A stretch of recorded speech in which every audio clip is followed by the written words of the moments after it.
All right. Hello, everybody. My name is Randall Hunt. I'm a software engineer and technical evangelist here at Amazon Web Services. I am joined today by Vijay from the, Lambda Edge team. And why don't you introduce yourself? Tell us a little bit about what you do here at AWS. Thanks, Randall. Hey, again, my name is Vijay Potharla. I'm a product manager in AWS. Like to Randall's point, I currently am a product manager in CloudFront team managing Lambda Edge. Today, I'm very happy and excited to be here. All right. So we have a workshop today. We're going to kind of walk through how Lambda Edge works. We're going to talk. We've got a fun little scenario that you've built, actually. So maybe we can start off. You can show us all that. Those of you who are in the chat, feel free to ask us questions as we're going along, and I'll relay them over here to the experts, and we'll get back to you. Let's Cool. take it away. Cool. Thanks, Randall. So what to expect from this presentation, we will talk about a brief overview of global serverless computing with Lambda Edge. I will also, as part of that, I will talk about some of the pain points that customers have when deploying applications globally, and we'll talk about why Lambda Edge and how it works. I'll also give you a view on what are the tasks we are achieving as part of the workshop today. I've kind of put that in a theme of aliens coming to the Earth. We can stop. Sorry. There's some sort of issue. You're okay. Good times. He knows. He's working on it. And we are back. All right. So, I don't know where we left off. Okay. But let's go ahead and talk about the presentation and launch right into that. Okay. Let's get into the presentation. I think the fun stuff is about to come. So this slide is really about what we're gonna build. So we're gonna do the overview, and then we'll build a really cool serverless app that allows really communication between humans and aliens. That's exciting. I like the concept. Yeah, and to Randall's point, before we go any further, you can go to the GitHub repository for our workshop.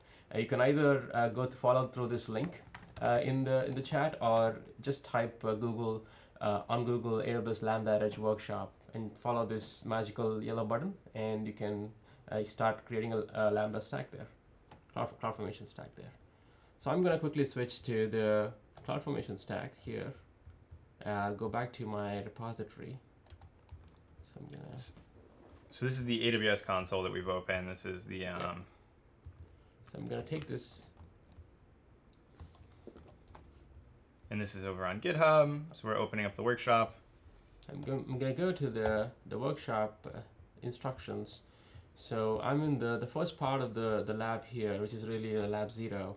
I'm going to click on this button, which takes me to the AWS console. This is a CloudFormation console, which allows you to actually deploy the stacks with multiple AWS resources that are expressed as part of it. So this is the YAML file. We'll keep the defaults as is. So just click next here. And you can keep the stack name also as default. No need to change anything here. Click next. We don't need any tags or any advanced options for this particular stack. We'll keep it simple. Just click next. And finally, just review the information on this page and acknowledge that we will allow CloudFormation to create IAM resources on our behalf. So IAM, if you're not familiar, is identity and access management. And the reason that you have to check that box is that you can create roles as part of your infrastructure as code, and you just want to double check that you're okay with the fact that this CloudFormation script is spinning up a role. Yep, awesome. So I'm just going to go ahead and create stack here. So you can see that I'm back in the CloudFormation stack page, and it is showing me the status that create in progress. So it typically takes around 10 minutes, so that gives us good time for us to go back to the overview and come back, and by the time the stack should be fully created. So let me go back to presentation mode. So global serverless computing. So if you look at AWS, we have AWS infrastructure deployed across the world, 180 points of presence in 69 cities, 30 countries, and we also have like 21 AWS regions, which are large data centers where we can deploy applications. So if you think about infrastructure that is globally distributed like this, And imagine you have a breakthrough idea. You are trying to build a next generation messaging app. One of the first things you will think through as part of deploying this application is, where are my customers? Now, why is that important? It's important because latency is really critical for performance of your application. So that really determines what regions and what data centers you want to deploy your application in. You might pick Northern Virginia region in the US East, where it's ideal for the East Coast customers. But again, you might actually deploy the application in Tokyo region, so that for all the Japanese customers, and likewise in Frankfurt for German customers. So as you think about all this, it's super important to think about how you're going to build the application and how you actually deploy it in different regions. So let me kind of rephrase that a bit and say the speed of light is a limitation that we can't really overcome, right, given current technology, despite our best efforts. And you have a fixed cost latency from the place where an event is emitted, from the place where a client is, an end user is accessing a service. So people playing Fortnite want, the lowest latency on their game so that they can get the best possible servers or the best possible scores. And the AWS Global Infrastructure is designed in such a way that you can deploy your workloads into regions, and then there are points of presence, which are these CloudFront locations. And then even the regions themselves are subdivided into availability zones. So 21 regions, 66 availability zones, 180 or more points of presence, and that's a pretty wide and vast global network. Yeah, absolutely. And that's why it's, let's say you pick US as your primary region where you want to set up your application. It will result in really good performance for users in the US, but when you think about regions far off from the US, like Australia, South Africa, that's where you start seeing suboptimal performance. Yes. So that's where Lambda Edge can really help. So if your customers are actually globally distributed and you have your users also located in different regions, you think about your application deployed in multiple regions. That's where it results in you're doing the heavy lifting of actually setting up the infrastructure, replicating the infrastructure, and also you have to find ways to route your users to the nearest location to serve them. So all this heavy lifting means that it takes your time away from your core value of your business. That's where I think Lambda Edge can be really beneficial. So as you think about Lambda Edge, there are really two building blocks that combinedly build Lambda Edge. The first part is the AWS Lambda. If you're not familiar with this service, it's a serverless computing service from AWS. It allows you to execute code in response to events, and Lambda will automatically take care of underlying compute resources on your behalf. So Lambda will do the heavy lifting of scaling the infrastructure and also all sorts of provisioning and other aspects that come with that. So you can really focus on building your application, and you only pay for your compute time. And finally, just focusing on your code really improves your developer productivity there. So we have a quick question from the stream about this. So NoBuff TV is asking, let's say our Lambdas are in US East, which I think is the region that we deploy to for this workshop, and then we go and we publish those functions as Lambda at Edge functions. Is there a way to test the latency across the different regions? So is there any sort of service that we have that will go and let people test out the latency of those functions? Yeah, there are several third-party websites where you can do ping test. Yeah, you can easily do ping test, and they actually show you cross-region latencies as well, and with latency from region to ISP networks. I think there are several of them that come to our mind. We can give them some of them. Yeah, I'll post some links in the chat later. There are a few websites, and I think we actually built one back in 2016.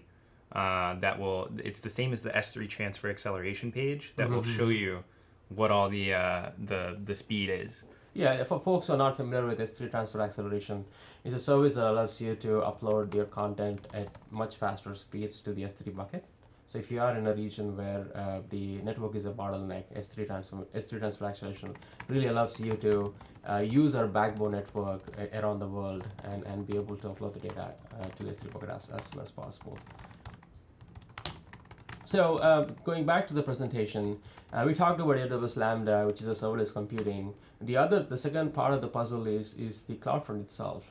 As I was mentioning previously, CloudFront is a global content delivery network. The real benefit for the end users is it speeds up the delivery of your both static assets and the dynamic content. The static assets like images, CSS, but think about your dynamic content, which also changes for every user. So in that case, CloudFront can help you accelerate the dynamic content using some SSL optimizations. It could be we terminate the SSL connections very close to the end users.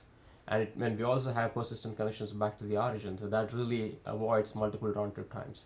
And CloudFront has a built-in DDoS resiliency, so that allows you to prevent volumetric attacks against your website.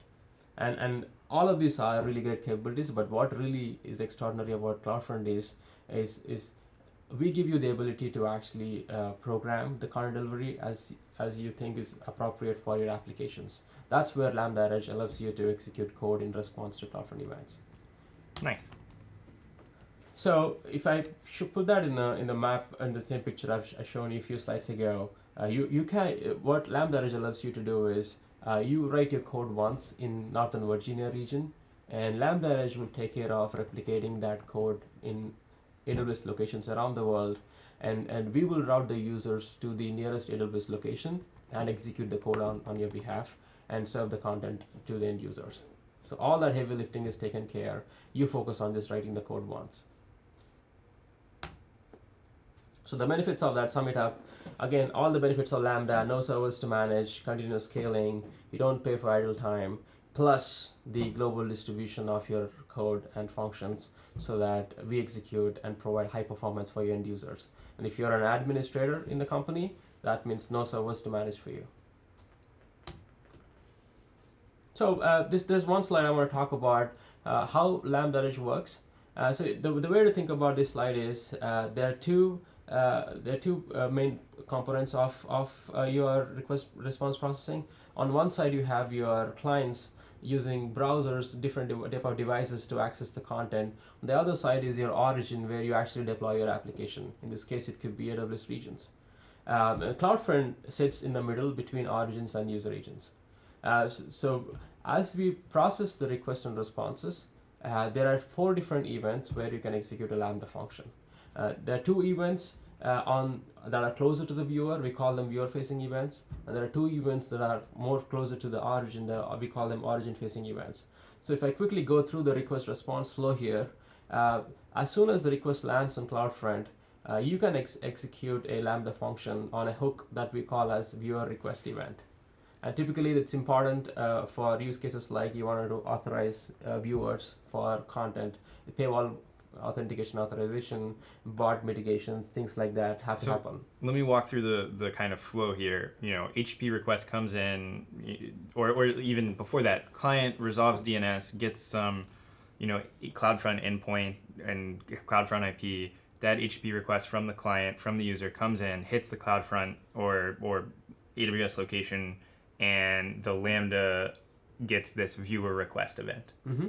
Okay, cool. And there were a few other event types you mentioned, so I didn't want to throw you off. I was just making sure I had it. Absolutely. So as part of the viewer request, the way to know about that is the important part is if you trigger a Lambda function on viewer request, that function will execute every time a request lands on CloudFront Edge location. And then as part of the request process flow here, the next event that gets triggered is the origin request. So the big difference between the origin request event and the viewer request event is the origin request event gets executed only when there is a cache miss. So that means CloudFront caches the content. For some reason, the content is not cached, and we are sending the request back to the origin. Right before the request is sent back to the origin, this function gets executed on the origin request event. So can the viewer request event say that there is a cache miss? So and then directly forward it on to the origin?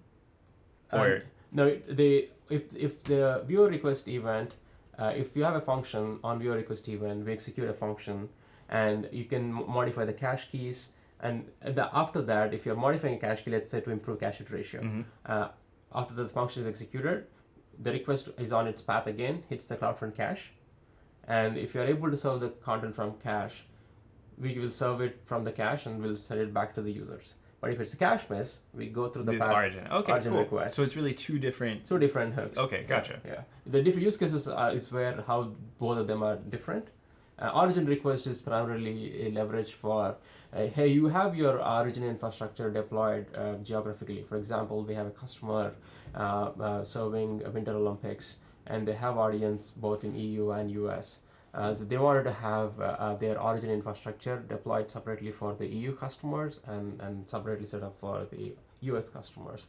So in that case, they were using the origin request even to determine the location of the users and automatically route them to the location where they want to serve them from. And on their way back, we're all again caching the content for subsequent requests so that we improve the performance for the future users, subsequent users. Gotcha. So now we went through the request flow to CloudFront, and the request was sent back to the origin. So in this case, origin is sending back a response for that request. So on its way back to CloudFront, customers again have an opportunity to intercept that request, which is what the origin response hook is. So before we cache the content, we allow customers to execute a Lambda function. So think about this use case where you want to be able to take the response from the origin and be able to modify that. Mm-hmm. This is a common use case where our customers have built several different content management systems that evolved over time in different languages. So a lot of times it's a combination of legacy content management systems and also some modern the content management systems and also different hierarchies of URL paths. So instead of having to have this small compute functions execute on every different web property, they can centralize all that actions on CloudFront here using a Lambda function. So you can modify response headers like security headers. You can also take the response and discard it and generate a different response for the end users, things like that. And finally, before the last hook in this model is the viewer response hook. So the big difference between the origin response hook and the viewer response hook is the viewer response hook allows you to actually modify a response for every different user. So let's say you want to actually track users using cookies. So you can use this particular hook to actually inject a cookie that is defined for each user. For subsequent requests from that user, you can actually track and do some clickstream analytics. That's a popular use case. Nice. Great, makes sense. It's actually, this is kind of an observation, but it's somewhat similar to the API gateway model of integration, endpoint, and having those 4 kind of hooks in where you can transform the request. Yeah, no, it's interesting. It's good that you actually brought that up. And a big difference, Lambda supports multiple event sources, API gateway, CloudFront, S3. And in the context of web services, usually API gateway and CloudFront come up a lot. Right. And the big difference there is API gateway is a regional service. So if your users are actually geographically concentrated in a single region and you're serving APIs, API gateway might be a good solution for you. But as you are expanding into new markets and if you have a globally distributed audience, that's where CloudFront can really help you both cache the static content as well as accelerate the dynamic content. Cool. So finally summarizing what you can do with Lambda Edge, the biggest value is you're delivering high performance for your end users around the world by extending your applications close to the edge. We allow you to program your current delivery based on your needs, so customize and personalize your experience for the end users. And finally, you can do all of this without having to manage servers. All right, looks like the aliens are here. How long did that PowerPoint animation take? It takes some time for the aliens to be on Earth. So we have a situation here. We have aliens come onto Earth. They have set up their bases in different parts of the world. And what we hear in the news is there have been several different instances of having to communicate with aliens have failed. So this is really our last chance to actually build a platform for humans to actually talk to these aliens. So, and it turns out they don't understand our language because it's not a common language. So what we're going to do in this lab is we're going to help you build a serverless app and platform that allows you to actually have humans and aliens communicate with each other. Let's call it Alien Connect is the app name. And we will keep it very simple today. What we'll do is we will leverage what we call alien cards. Think of it as kindergarten cards with pictures that aliens can start using and communicating with us. Sounds good? Sounds good. I'm just hoping none of the cards are like human brains. And as part of this CloudFormation stack that we kicked off a few minutes ago, we are primarily leveraging 4 different AWS services. And we have also other services like identity access management, CloudFormation, but these are the primary ones that we'll be leveraging for building the app. The Amazon CloudFront, Lambda Edge, Amazon S3, which is our storage service, and lastly, they are DynamoDB, which is our NoSQL database from AWS. All right. So let's quickly walk through the first challenge, and then we can go start building. Like that's where fun starts. I think security is always top priority for us.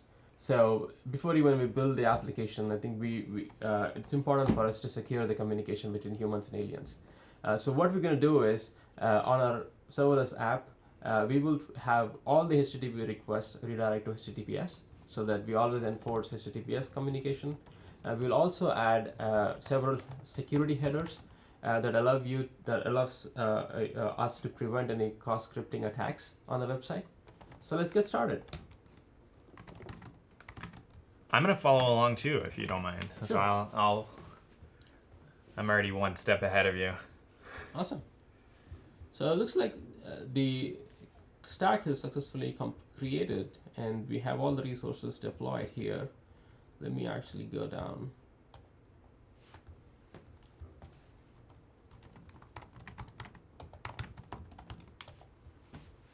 For some reason,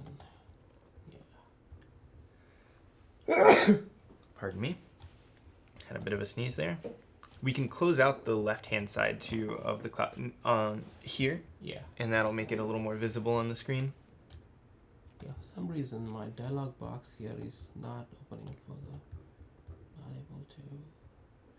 So what are we trying to do? I'm trying to go. Oh, if you go and click refresh here, that should show the rest of the events are all done. And then if you click over to resources, that'll show you all the different ones that have been created. Yes, thank you. I spend all day long in the CloudFormation console. Yeah. All right, so we have all the resources created. I'm going to quickly go to the CloudFront console now, see my distributions. So I see the CloudFront distribution has been successfully created for this. And we also have other resources deployed. So we have your DynamoDB. Yeah, let's just make this full screen if we can, and that'll make it a little easier for people to see. Okay, cool. All right. So let's start with our CloudFront console. So what we're going to do is we'll go back to the workshops where I can show you the instructions for the pages.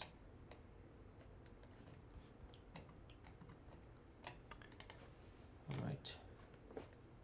Take this.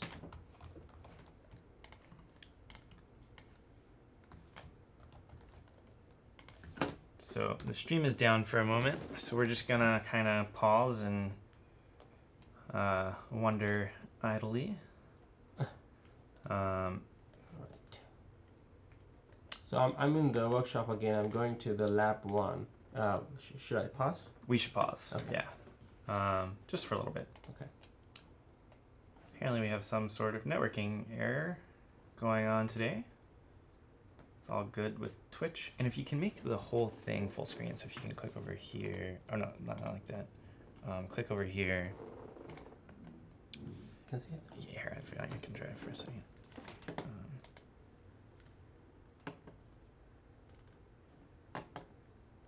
Make this, oh, there it was.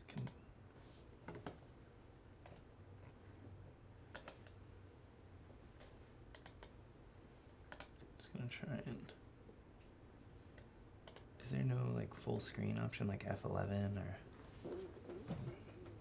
there we go, yeah. Oh, that's a lot easier. Yes. So,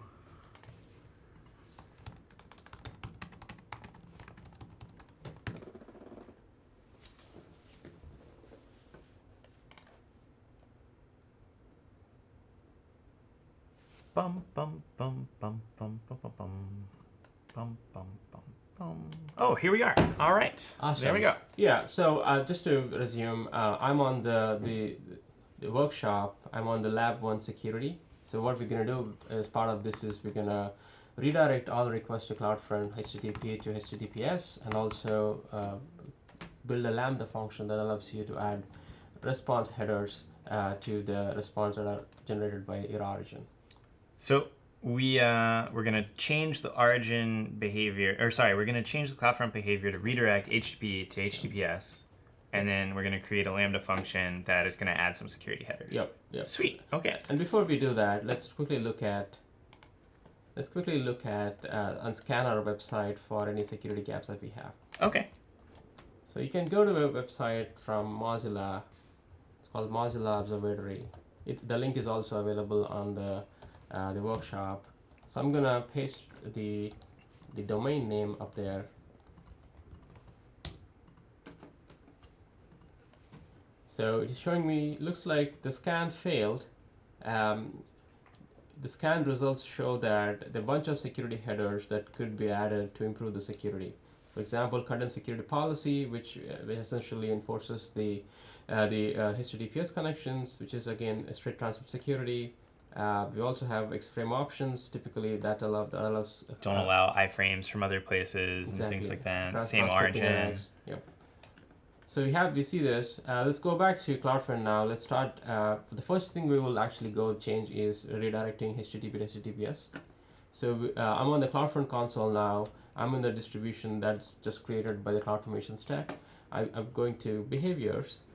On the default, so this page shows you the cache behaviors that have been created. So when we start with CloudFront distribution, it's only one default cache behavior. It's called start. So I'm going to go to that and edit the cache behavior. So this page here shows different configurations available as part of the behavior that your CloudFront will show when requests are landed on edge locations. For example, we have viewer protocol policy that determines how the clients connect with CloudFront, and we have different HTTP methods. If clients can only use get and head method, or there are other options available. Let me close my time. And we have other features. The most common ones are the setting up TTLs, which determines the time to live, that how long the content will be cached at the edge. So for this lab, I'm going to change the viewer protocol policy from HTTP and HTTPS to redirect HTTP to HTTPS. So any requests that are coming in HTTP will always be redirected to HTTPS. So I'm going to click that, and we don't need to change anything else. I'm going to click yes, edit. So if you go back to the distributions page, you can see that the status is now changed to in progress. It typically takes 30 to 60 seconds for the distribution to be updated, the changes to be deployed across the world. It could take longer, but for this session, we will not wait for this to be deployed. Okay. For most cases, it just happens in a few seconds. So while this happens, I'm going to go to the Lambda console. So this is a Lambda console where you can actually author Lambda functions and deploy them, and Lambda will take care of deploying the functions globally to the edge locations as soon as we add a CloudFront trigger to it. If you go back to the workshop for a second, so we finished scanning the website. We know what are the security vulnerabilities that could be possible with the website. We just made a change on the CloudFront console. We are at the Cloud Lambda function creation step. So what I'm going to do is the instructions here give you a good view of the code that is going to be executed. So you can paste the code from right here. So as and when I go through the workshop, I'm going to come back to this page and start taking some of the code snippets and pasting it in the Lambda console. So going back to the Lambda console, the next step is I'm going to create a function. So this page has there are several ways of actually creating Lambda function. There's author from scratch, where you're actually writing the function, and you can upload the code as well. You can also use blueprints. There are several blueprints that Lambda supports, and CloudFront also has several of them. If you search for CloudFront, some of the results show up, and you can select them, and you can use that as a blueprint for modifying the code as per your needs. So, I mean, I already see a bunch of things in there, like HTTP redirect. I see, Mm-hmm. you know, A/B test. This is like the Apache benchmarking test or something, and then We yeah, have, this is great. yeah, we have response generation as well, which doesn't even require any origin. Which means you could just say, hey, when the request comes in, I can do my entire rendering right in this CloudFront. Yep. And for this exercise, I'm going to go to author from scratch option. So I'm going to type the name of the function. AWS Lambda. So you have a quick question from, and I'll take this one from B4KRBX. Sorry, I don't know how to pronounce the numbers in your name. About, is there any benefit to using CloudFront if the data you're dealing with cannot be cached? I know CDNs are higher speed, but with the constant origin server checking, wouldn't the speed still be average? So there's a couple of advantages, especially with Lambda Edge, in that what you just mentioned, where you don't need to go to an origin. So in cases where you don't actually need to go to an origin, you can have the Lambda function that's on that edge be able to respond. So there are some advantages. Yeah, a lot of times you can dynamically generate a response through the redirects, as well as build the HTML page directly at the edge and send it back to the users. And to follow up on Baker's question here, the when you're talking about kind of things that literally cannot be cached, like streaming traffic from a video game or something, there's something called AWS Global Accelerator, which is a global IP that you can use to front your origin, and it publishes BGP routes across the various sub-communication networks that we use, and that will let you get the fastest possible route to your origin.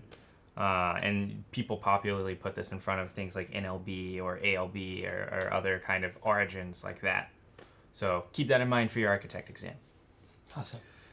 So All right. we're over here. We're creating our new function. Few things to note here. Lambda runtime. So Lambda Reg currently supports Node.js. For authoring any Lambda functions, first and foremost is you have to be in the Northern Virginia region, and we have to use Node.js as the programming language. And within Node.js, there are multiple versions we support. The latest LTS version, the long-term support version, is 10.x. So I'm going to go ahead and use 10.x for this exercise here. The last one is the permissions, the execution role for the function. I'm going to go and use an existing role that was actually created by CloudFormation Stack on your behalf. The existing role is I'm going to search for lambda-add. So I see the request here that I see some permissions that are already created, so I'm going to basically use the Lambda Edge basic permission. And I'm following along with you here. And cool. Create function.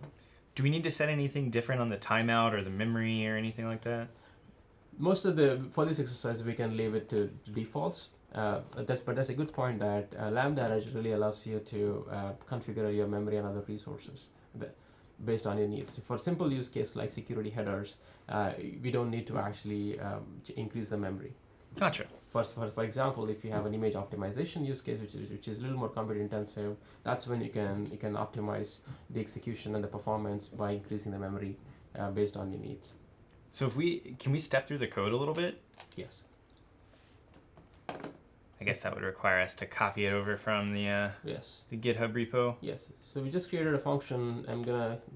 I'm back in the GitHub repository now. As part of the lab 1 itself, you have the link to the JavaScript code. So let's take a few minutes to glance through the code here itself. So in this function here, we're basically taking the response that CloudFront sends to the Lambda function, and we are basically adding several headers to the response. So the strict transport security, which basically takes a value of max age, which is dynamic value that you can add, and there are other headers that you're adding. So all we're doing simply in this function is taking the response and adding some headers and returning the response back to the CloudFront. So I'm going to take this code here and go back to my Lambda console.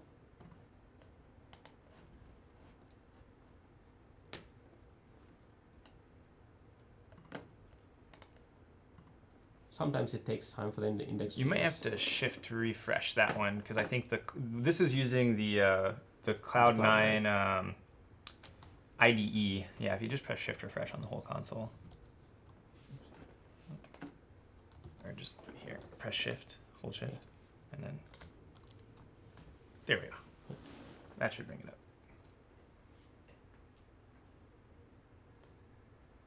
Or maybe not. Yeah, sometimes it's pretty quick and sometimes it takes. I don't know what's going on there. I was able to edit mine right away. Yeah. Let me do another refresh. Let's see if you have any luck this time. Try holding Shift when you refresh. Okay. That'll say, don't grab this from the cache.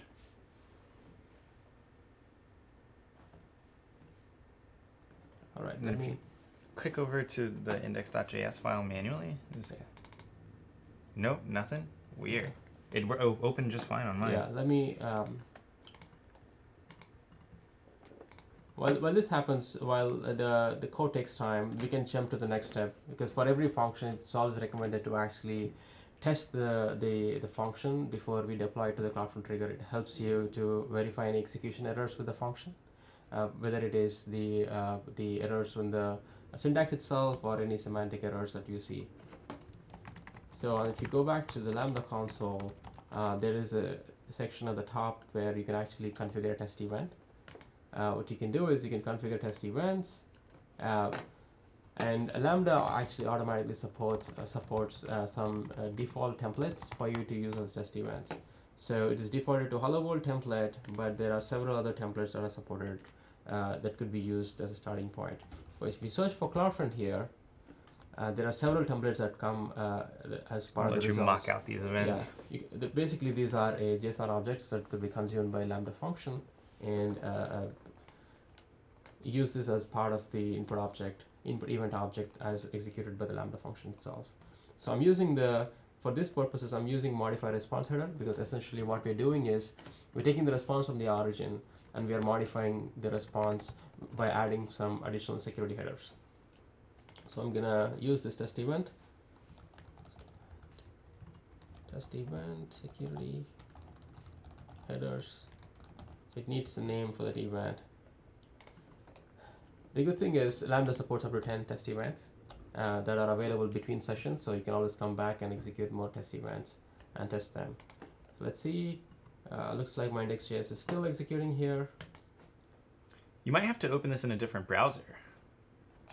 Because is this Firefox or something? Oh, looks like there it goes. Perfect. Okay, cool. So now we can kind of. Firefox. All right, I copy pasted my code here, and you have to click save at the top so that the page is kind of saved with the code and other configuration changes you have made on this. All right. Right. So if you take a step back here, I think one thing I forgot to mention, Randall, is this page is structured in three different sections. One, you have this designer section, which is a visual representation of your event sources that could be used to trigger a Lambda function. Your function itself, which is the mode we are in right now. That's why we see a code editor where we could actually write the code. And then there is CloudWatch logs. With Lambda allows you to pushes the logs for all executions to CloudWatch for any future debugging purposes. So we have written the code, we have created a test event. The next step is really to test and see what results show up. So if you go back to the top of the page, we actually show you the execution results. It is typically either succeeded or failed, and with a link to the logs. So in this case, it looks like it succeeded. And if you expand to the details, you can see that the response was 200, and some of the headers were already added by the origin, like last modified. But as you scroll through, we can actually see additional headers that we added as part of the Lambda function. There's strict transport security, content security policy. All these are being added to the response that is picked by the Lambda function. Great. So that is, you're essentially getting the event as the input request, and then you just pass it on after making the modifications that you want. Exactly. It goes back to CloudFront. And the execution test also shows you additional metadata, like the duration of the function and the build duration and the memory used as part of the function execution. Cool. All right. I'm going to close this. So now that we have tested the function, what's left is we actually can deploy this function globally to the locations around the world. So if you go back to the designer section of this page, click on CloudFront, we can see that the CloudFront trigger is added to Lambda function with global deployment pending. So you go to the trigger card where we can actually configure the CloudFront distribution. Click on deploy Lambda Edge.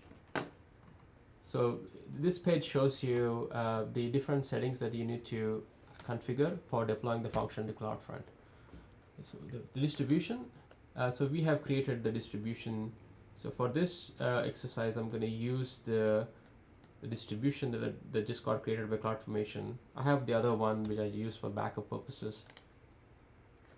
All right, I'm just going to confirm that is a distribution, yes. And the cache behavior, I'm going to leave it as the default cache behavior star, and says that'll just fire on everything. On every request that CloudFront distribution sees, we're going to fire a Lambda function on an event that we configure it to. So that brings us to the CloudFront event. So as I mentioned earlier during the presentation, there are four events. Different. So I'm going to choose the origin response here, because on every response sent by the origin, we're going to modify the response to add these headers in that get served to the yeah, client. and the advantage of this is we can actually cache this response at the edge locations before serving to the end users. So nice. Subsequent requests, we don't actually have to run the Lambda function. So Very this really nice. reduces the cost of your executions. So I acknowledge the function. So what we're acknowledging is for the function will now be replicated around edge global locations around the world, and we will actually go ahead and create a trigger in the CloudFront. All right. Click deploy. So you see this message on the console that we actually created a new version of the function that is being replicated to the edge locations around the world. So if you take the if you go back to the CloudFront console, you can either go from the link provided here, or I have already opened it up. So if you see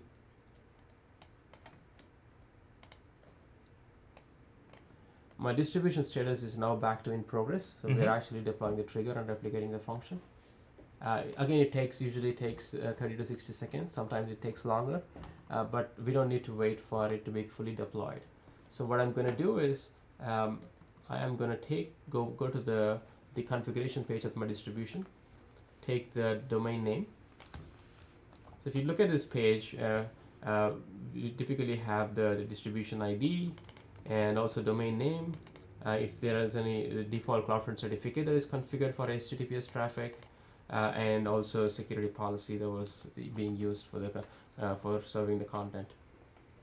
So I'm going to use this page to let me access the content here to see the results of our lab 1. So as you can see, I have the images that aliens can actually access now. And we will also see the headers that are being added to the website so that the communication is really secure between humans and aliens.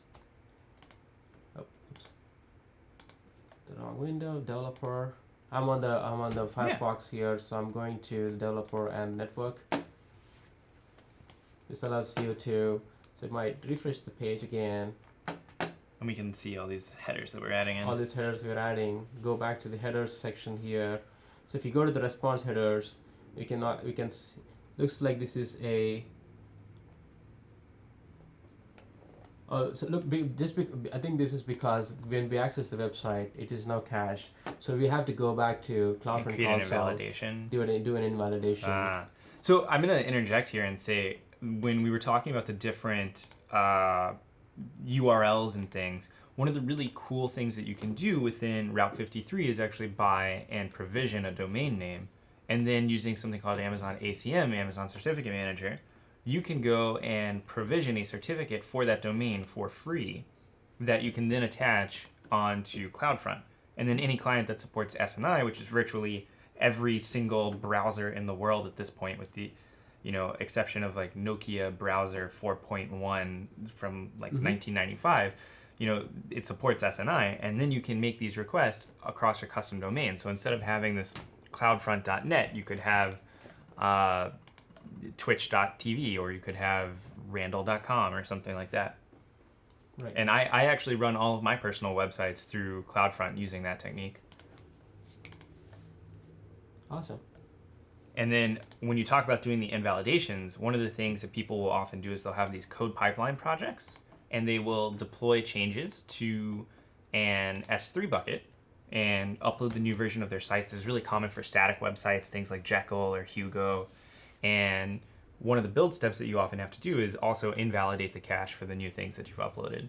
Right. And you can do that in a differential way where you can say, hey, I wanna invalidate just the following things that I know have changed, and you can grab that from the build output, or you can invalidate it kind of across the board, and say just invalidate everything. Give me a whole new, like, start going to the origin again. And you can also do the wildcard invalidations. Yep. Instead of having to do on patterns as well. I'm going back to here. Might have to refresh again to get those network requests. Yeah. Let's see what happens here in this case. So I can see And that we've got these little headers. We got all the headers and security headers that are being added now. I'm gonna go. The last step we have is let's go back to the observatory from Mozilla and do the initial rescan. Looks like we have all the security headers and we are A+ now. Gone straight to A+. Well done. So that concludes the first exercise we have as part of the workshop. Do we have any questions in the chat? We've got a couple questions, but we've been going and our team here has been answering most of them. Okay, got it. Okay, so let's go back to the workshop itself.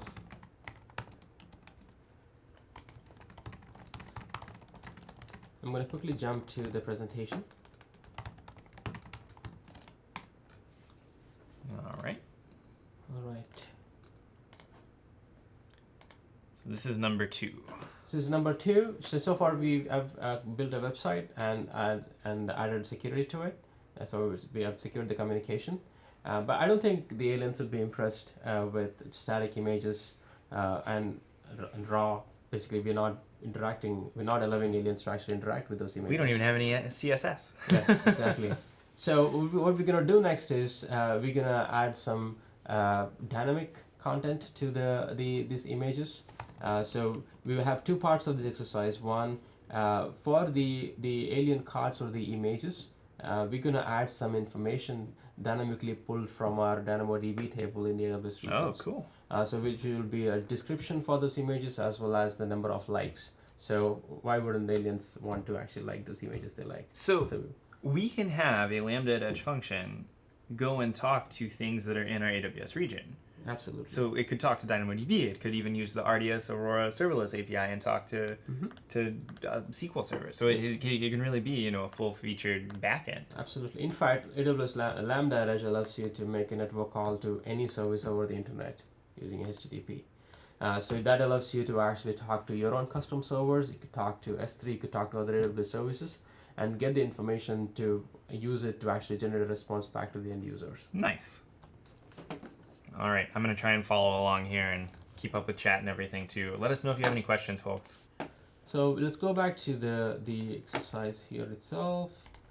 So I'm back in the workshop. I'm going to the lab 2 now. As part of the lab 2, what we're going to do is we're going to create 2 Lambda functions. The first Lambda function is for actually adding description and dynamic information to the cards itself. The images, and the second one is we can actually make that changes to the home page that we have today. As you can see here, this is the home page we're trying to access, so that customers can actually see the likes as well as see the list sorted based on the number of likes that are coming for these images. So if you go back to, let's say I went back to, got it. Alright, so if you're following me through here, again we are back in the Lambda console. I'm going to create a new function. Go to function page, create new function.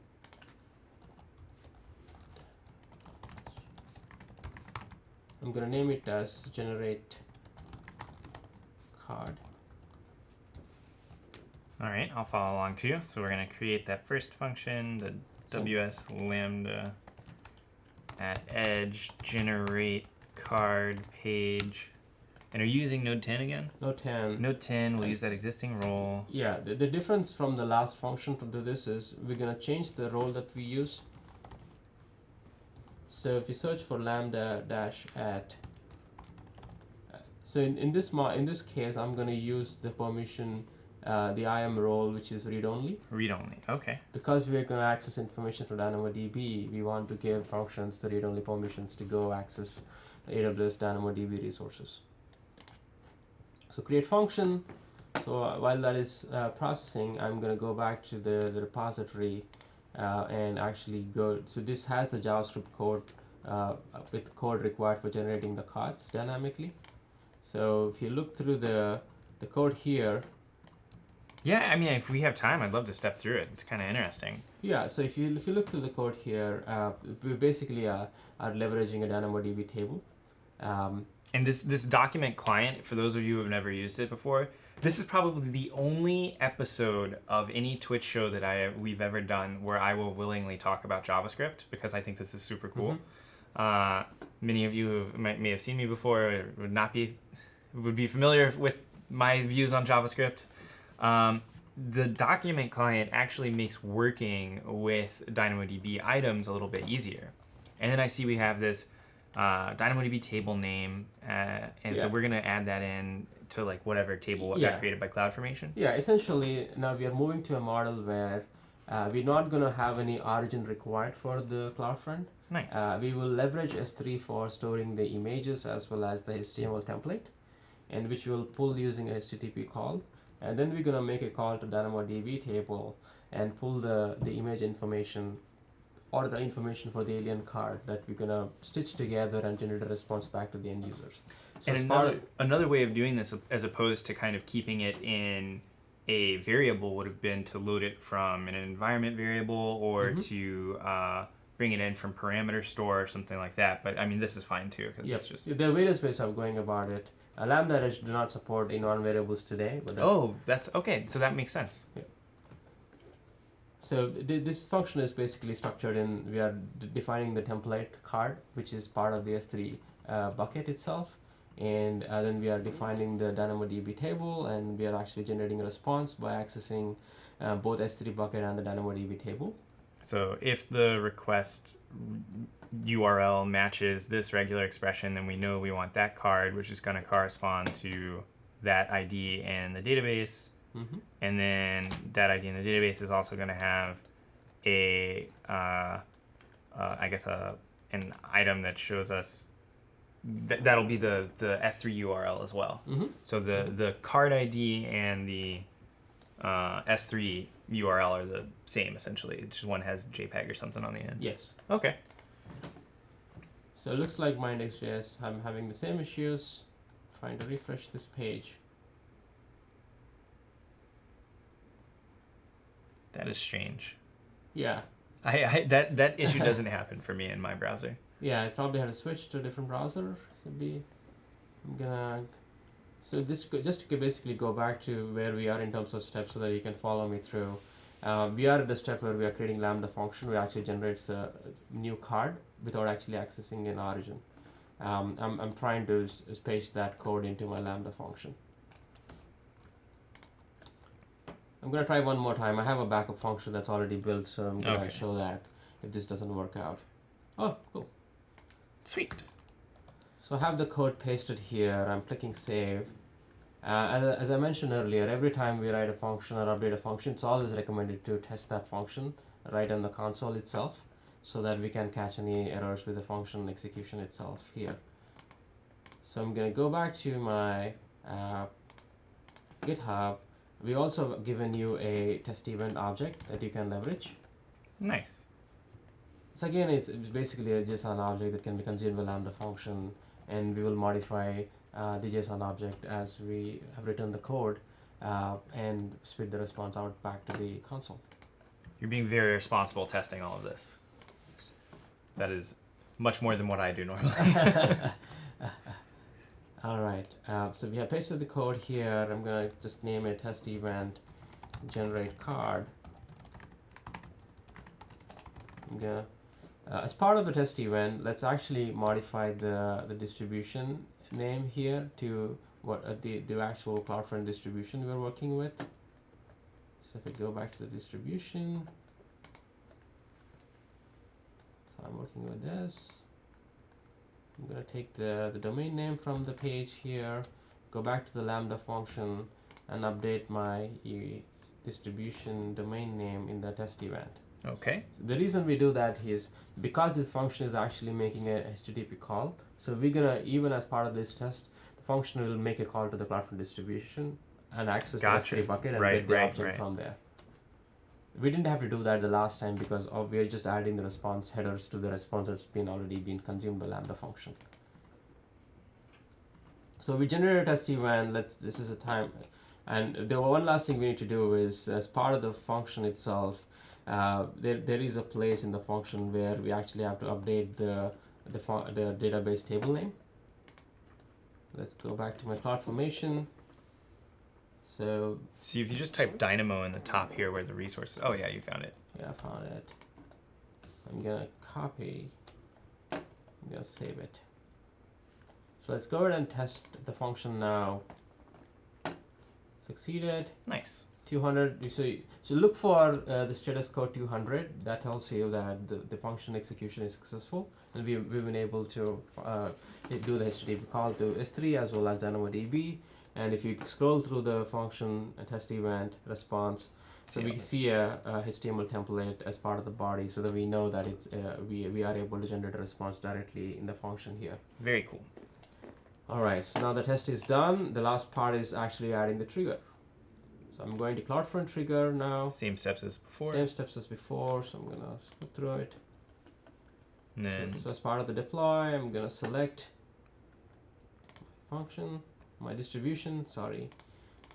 We're still gonna do dash behavior, and this time we're gonna keep it as origin request, because we are able to, instead of having to go to the origin, we're gonna generate the response directly at this event origin request, and on this way back to the end users, we can actually cache it. Now, I noticed there's this include body section. Is that for post events or something like that? Yeah, in most cases, it's usually the post events where you're uploading some information and you want to modify those request bodies. For example, you're trying to have a contact form on the websites for marketing people to reach out to those audiences or customers. So as part of submitting the contact information, you can trigger a Lambda function to automatically send emails to your marketing people inside the organization. And deploy. And I'm going to say acknowledge and deploy. So I know a couple of people have joined the stream now. I notice we've got more people than when we started with. And what I'll go ahead and say is today we're recapping, we're basically showing how you deploy Lambda Edge functions with a real world scenario for helping aliens learn how to talk or learn how to communicate. And we're on lab 2 of this workshop. I'm going to post the link to the workshop again in just a second in the chat. And please, if you have any questions, let us know, and we can hop right back in. Awesome. So I'm in the step where we just create a function, we deploy it to the CloudFront. This is a function that allows you to generate cards and generate dynamic information like the likes and the description for those images in the cards without actually having to have origin.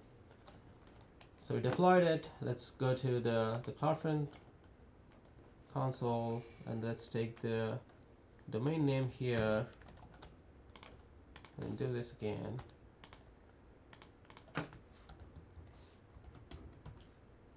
So it'll auto go to HPS, right? Nice.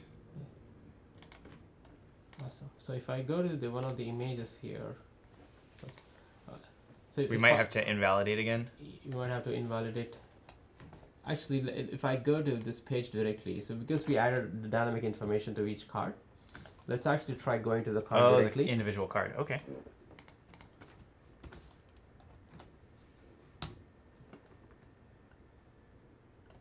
As you can see now, we have the image tree, the alien card, as well as now we show the description HTML generated by Lambda Edge. This is fully generated by Lambda Edge. There was no origin backing up, providing information.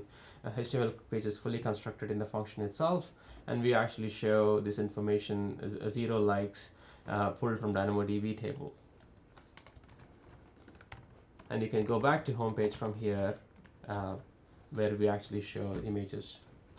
So until now, we are able to actually add description to the alien cards.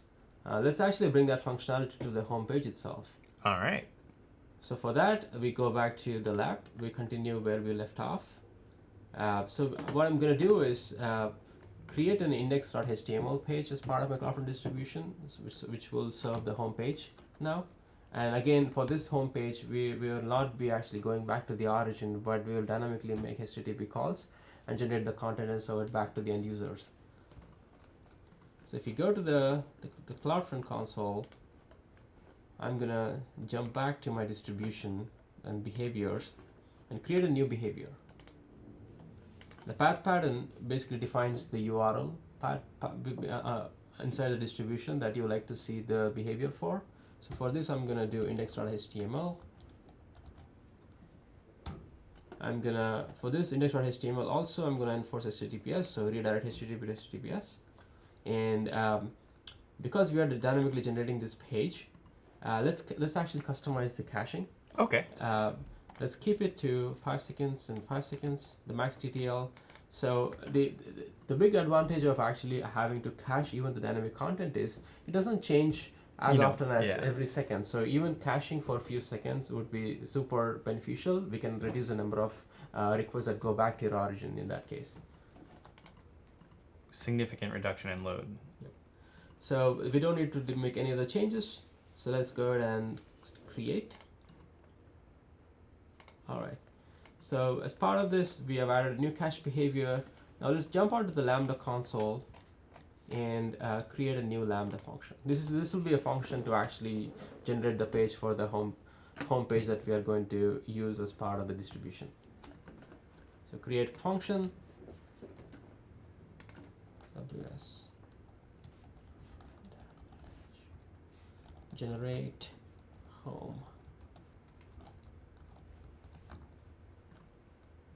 I'm going to continue to use Node 10x. All right. And I will use the execution role to be, again, a read-only permission from DynamoDB. Lambda. May have to do. I'm going to do read-only permission. Gotcha. Create function. So I'm jumping back to my GitHub repository. And that'll have the link to our code. That will have our link to the code. So if you look through the code here, it's very much similar to what you have done with the card page, except that we are actually also sorting the images based on the number of likes that are actually generated for each image. As and when aliens go like the images to communicate with us, we can actually prioritize and it show the top of the page itself. So maybe we could have some people in Twitch go and hit this endpoint in a second. If I get a chance, I'll type it out and send it to the chat, and people can go and we can see the likes changing in real time. Yeah, absolutely. Yeah, it'd be fun. So I'm in my Lambda console. I'm copying and pasting the code here. I'm clicking the save. So as we are following the best practices here, I'm gonna go and do the test again on the Lambda console. So we have given you the JSON test object right in the workshop. So I'm gonna copy that. And it basically is a request. It's the same steps it's a request as before. event. So anytime a request event, it has the distribution information as well as the headers. So it could be the user agent, the host header information, as well as the URI that the users are trying to access. And that's an IPv6 IP. That's kind of cool. Yes. So if you go back to the Lambda console, let's do the create configure test event. I'm going to paste it here. Name it event home page. So I'm going to replace the distribution name again with my CloudFront distribution so that I continue to have the function hit the distribution to access the template from the S3, which is being used for constructing the HTML page. So I'm going to update that. We can leave everything else up the way it is. Click create. All right. All right. So let's go ahead and test the one last thing is change update the DB table as well. DB table. Something. It's usually the DB table can be found in the CloudFormation stack itself. Right. If you're looking through my screen, updated it. You save it again so that we have all the the function code as well as configuration saved. You can test. And success. And again, success. So we have our homepage being fully generated by Lambda Function without actually origin. This is the most valuable function that all our customers leverage, is just generate the response directly at the edge without having to go back to the origin. It reduces the latency of going back to your origin. Alright, so now we have the function tested. I'm gonna do one last step as part of this. Go to CloudFront trigger. CloudFront, I have added the CloudFront trigger. As part of the trigger card, I'm gonna again select the Lambda, select the distribution. This time, instead of selecting the cache behavior star, we actually created a new cache behavior index.html. Okay. So I'm gonna do that. So this function will only get executed on index.html. Okay. So I'm gonna leave it as origin request. That is the same thing we have used for generating the individual card details as well. So again, I acknowledge, deploy. All right. It should take 30 seconds for this to be refreshed. All right.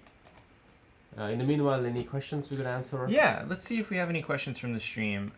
And so Geronimo is saying this is extremely interesting. This is the first time I'm seeing Lambda Edge in a live project. And Baker says the same thing, very interesting. And then we had a couple questions earlier about linking to GitHub and things like that, but we've already answered all of those. Yeah. We might have to shift refresh and kind of wait for that cache and everything. Oh, we might try opening up in a new. And do we need to do an invalidation? No. No. All right. So this is the dynamic. This is dynamic content, so we are actually be able. So let me just copy down this URL and then I'll paste it in the chat for people to click on. So it's DDD1 CXV GCXAS 1 front.net. Okay. So if you all want to vote, try going here. And it should auto redirect to HTTPS. Oops. Yep. Now you can go to the individual cards as well, and or maybe it didn't. I don't think I typed it right. so DDD1 CXVGCXAS1. Yes. .cloudfront.net. I tried HTTPS. Interesting.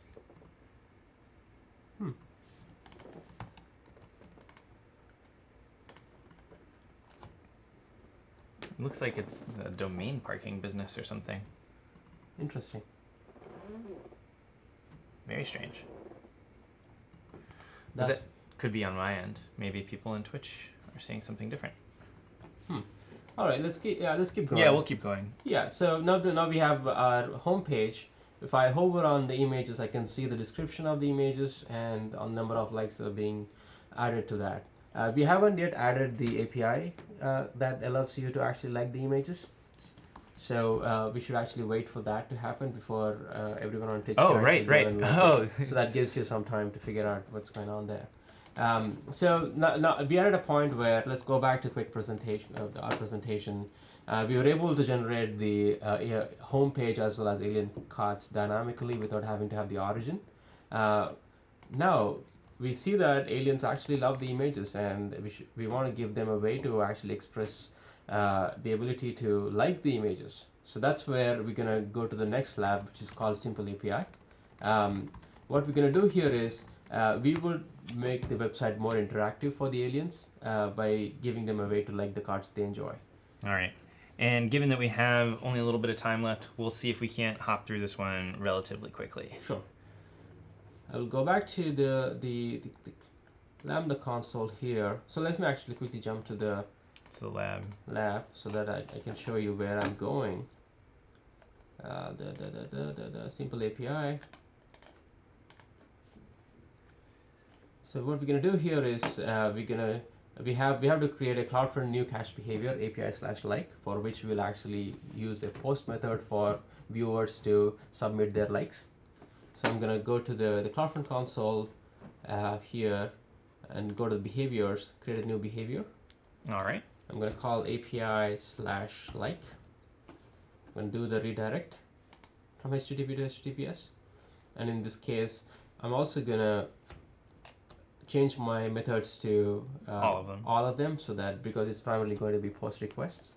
And finally, I'm gonna change my query string forwarding to forward all cache all. So all the query parameters will, with this setting, any query parameters that come as part of the request will now be routed to the origin. All right. And be also available as part of the function itself for modifying them. So okay, create. While the distribution is now is in progress, I'm going to jump to Lambda Function. I'm going to go back to the functions home page and create a new function. I'm going to do AWS Lambda Edge API Twitch. We continue to use Node 10 and RX. The big difference here is now we're gonna go to actually use a full access permission, because we're gonna write to DynamoDB table as well as read it. All right. So I'm gonna do full access, create function. I'm gonna go back to I'm gonna close some of these tabs so that it's easy for us. So again, if you go through follow through me, there's a source code available here for you to copy paste. So this function is really all about taking the post request and calling update set likes as likes +1. Yes, if you see that set likes equal likes, that's the most important piece of the code as part of this function. I'm gonna copy it, go back to my Lambda console, paste it. We're gonna add in the right table. Gonna add it the right table so that save. I'm gonna go back to my console, my GitHub. I'm Grab gonna take test the event. test event. We are regular experts at this now. We've done it a couple times. Alright, so take the test event. I'm gonna modify the test event. I'm gonna name it test event API like. I'm going to change my domain, the distribution name to the domain name that I have. Oops, I might need to jump into it.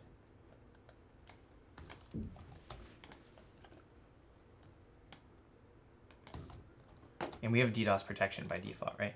Yes. So when someone on Twitch gets clever and tries to the soccer ball or the kitty a million times. All right, so let's go and test the function quickly. See if it's.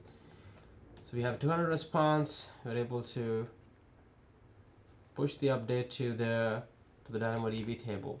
Great. All right. So the last thing that's left is adding a CloudFront trigger. The same thing we have done in the last 3 times. We go back to deploy Lambda Edge. I'm gonna select the distribution. This time I'm gonna select the cache behavior API like, and I'm gonna keep it as origin request for the post function. It doesn't matter in this case because post functions are not cacheable. Right. I acknowledge and deploy. And then I guess we wait for that to be deployed. You said it takes a couple of minutes or so. Yeah, it takes 30 seconds in general. It takes longer sometimes, but I think for our purposes, I think we should probably wait a few more seconds. While that happens, what we expect from this behavior now is aliens will now be able to actually go and like the images. Nice. Let's see if the update has been already pushed. I'm gonna refresh this page. Worked for me. Awesome, I can already see folks are liking trees. I go back to home page now. I already see some, looks like the beer is a top choice for aliens. People really like beer, I guess. Yeah. And so this will auto refresh. So we could even go back to our DynamoDB table and just manually change one of those values. Absolutely. So we could make the cat maybe the most important one. I think the cat is the K9 hash. Give me 1 second. I'm gonna go to DynamoDB table from here.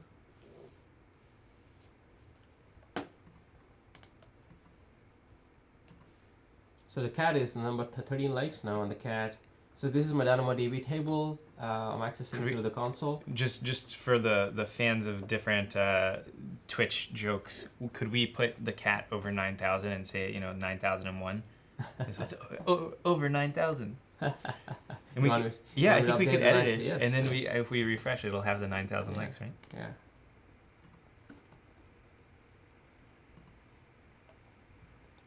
Or is it last right wins? Looks like a conditional record. Oh, it's because someone else is editing it simultaneously. Yeah. Because the we're gonna have a hard time editing it because the console enforces the last right wins thing. Right, exactly. I think we're gonna have that So problem. maybe find one that people aren't voting on. So the salad, the food. Let's see. Yeah, the salad food hasn't gotten more likes there. All right, so so we are at the end of the lab 3 now. We are able to successfully have dynamically generate the web pages. We have aliens love the images. They're able to express the likes. Now we're gonna go ahead and looks like if we go back to the presentation now, turns out aliens are loving the images. They actually want to share it with more alien friends. And if they have to share it, right now it is in the form of a long and ugly URL, DA8398. So what we're going to try with this lab is we're going to make these URLs pretty by and putting them in context. So if it's a tree, we're going to aliens will actually be able to access that /tree out of the distribution. So that's what we're going to focus on right now. And there are two ways of doing the URL more pretty. One is redirects, and the other one is URL rewrites. We're going to do both approaches here. Okay. And in case of rewrites, the big difference is you're avoiding one more round trip from the client itself. Are we okay, doing okay on time? Yeah, I think if we can get this done in maybe 8 minutes, and if not, I can live with 30 URLs. Yeah. All right, so I'm going to go back to the lab quickly to show you where I am. So let's go to pretty URLs. I'm going to close some of these pages here. All right. So we're going to go to the CloudFront console first. Create a new pattern. Create a new pattern. And a new behavior. So we're going to name that as /redirects r /star. So anytime we will create a redirect out of it. Again, we'll do a redirect HTTPS. And then in this case, we need just git head. I think we are okay here. Let me quickly cross check. All right. I'm going to create. While that distribution goes back to the in progress state, I'm going to jump to the Lambda console. I'm going to create a new function now. While this is going on in the background, I'm trying to DDoS the cat. CloudFront's not. It's not working. Lambda Edge, redirect, Twitch. I'll continue to use 10.x. In this case, we're not really making HTTP calls to DynamoDB or other resources, so I'm going to just stick with using the basic permissions of Lambda Edge. All right. All right, basic permissions, create function. All right, so I'm going to go back to the Twitch workshop. We have the source code for the redirects right here, so I'm gonna take a look. It's really a simple logic here to we have statically defined the path patterns and the redirects for them, so it's a simple redirect rules. That you can also have these rules directly in the DynamoDB where you can access and update. So there could be rules that they could change dynamically. Exactly. So I'm gonna take this code right here. I'm gonna go back to the Lambda console. I'm having the same issue of the index.js. Oh, there it goes. Cool. Alright, gonna save it. We go back to the workshop. There's also a test event as part of our best practices we've been following throughout this workshop. This test object here is really just the 302 redirects. Go back to Lambda console, the same thing we have done in several times now. Create a test event, copy the code, test event, redirect.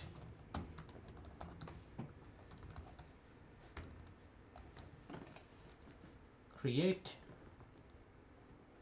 I'm gonna probably have to edit that quickly so that I get the CloudFront distribution name All right. in there.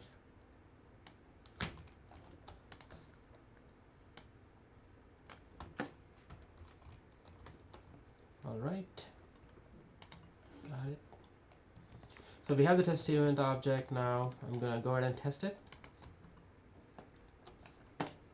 Test succeeded. You can see the status code is now 302. This redirect successful, and we're able to redirect that to a different value. So browsers will don't have to see a different URL path, but internally within Lambda function, we will dynamically modify that. This is a redirect, so it has to be a client redirect. Okay. Successfully done. So last thing again is adding the CloudFront trigger. So I'm going to deploy the Lambda Edge. Select the distribution, the same thing we've been selecting throughout the workshop. The cache behavior this time is /r/star. So every time this cache behavior is being triggered, that's when the Lambda functions get triggered on the origin request hook. So the reason again we're doing in the origin request hook is we can actually even cache the redirects, further Excellent. reduce the request to the CloudFront, so to the origin. Deploy. It takes a few minutes. But we can continue while this goes on. Let's jump on back to our GitHub workshop. So far what we have done is the redirects. Let's also implement the rewrites, which typically have to happen right at the beginning of the image loads. So what we're going to do is we're going to jump to the rewrite section here. What we're going to do is since we have to do the rewrites for each card itself, so what we're going to do is we will take the code from, which is the redirect rule code, go back to the functions and go to the lab 2, which is our generate card, and paste that at the beginning of the And the other way of doing this would have been to do like a table scan of DynamoDB and look up the description and then lowercase the description and all that good stuff. Exactly. We're keeping it simple today, but you can absolutely do that. And you could even cache that table scan in DynamoDB. So exactly. Okay. Lambda also supports a memory cache so that you can also cache between concurrent executions, subsequent executions there. The other part of the code is we're also going to do the request URI redirects. Right here. So let's say we save it. All right, test it again. Got it. So we executed both the functions. Let's also redeploy the trigger here on the CloudFront. This is for the rewrite logic. Deploy to Lambda Edge.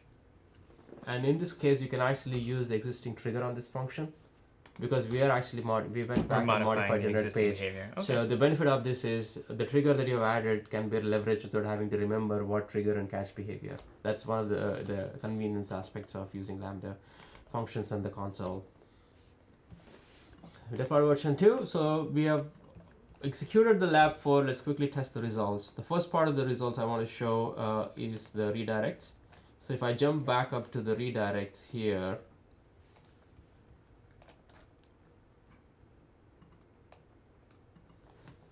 so I'm going to do is I'm going to try to access one of the, so if I go back to my page here, try to access tree.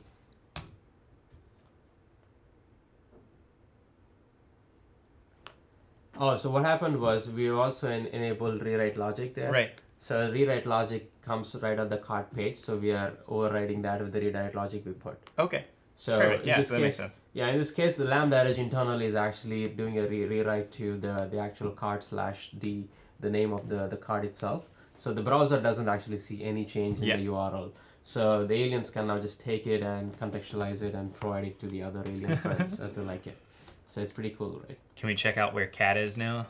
Absolutely. Cat is 997. All right. Oh, wow. That's the way to do it. All right. So we are at the end of the lab 4 now. The last one is optimizing the content. For different devices. And that would be like looking at the user agent and then figuring out based on the user agent or like what the size was, what kind of image we send? Yeah, if you look at the difference between desktop and mobile device, there are the differences in the page architecture itself, as well as you're using a thumb instead of the mouse. So what you can do on desktop is different from the mobile device. So this workshop here is kind of helps you optimize the content for mobile itself. The in concrete, the change will be when you access the page or the mobile, the likes and the descriptions will automatically show up. While on the web page, so far we've been actually hovering onto those images to see the information, which is not usually possible on the mobiles. All right. Well, we are fresh out of time. I would love to have you back to talk about this more because I think this is really, really exciting. You know, Nikki will be doing these episodes starting next week, I believe, and we're going to have a lot of really cool things that you build on AWS. Before we go, where should people go to learn more about this? We've pasted the URL for the GitHub project, but if people want to know more generally about CloudFront and about Lambda Edge, where should they go? Yeah, absolutely. I think the best place to start is our Lambda Edge homepage. Let me quickly show you if I have a couple minutes here. Nope.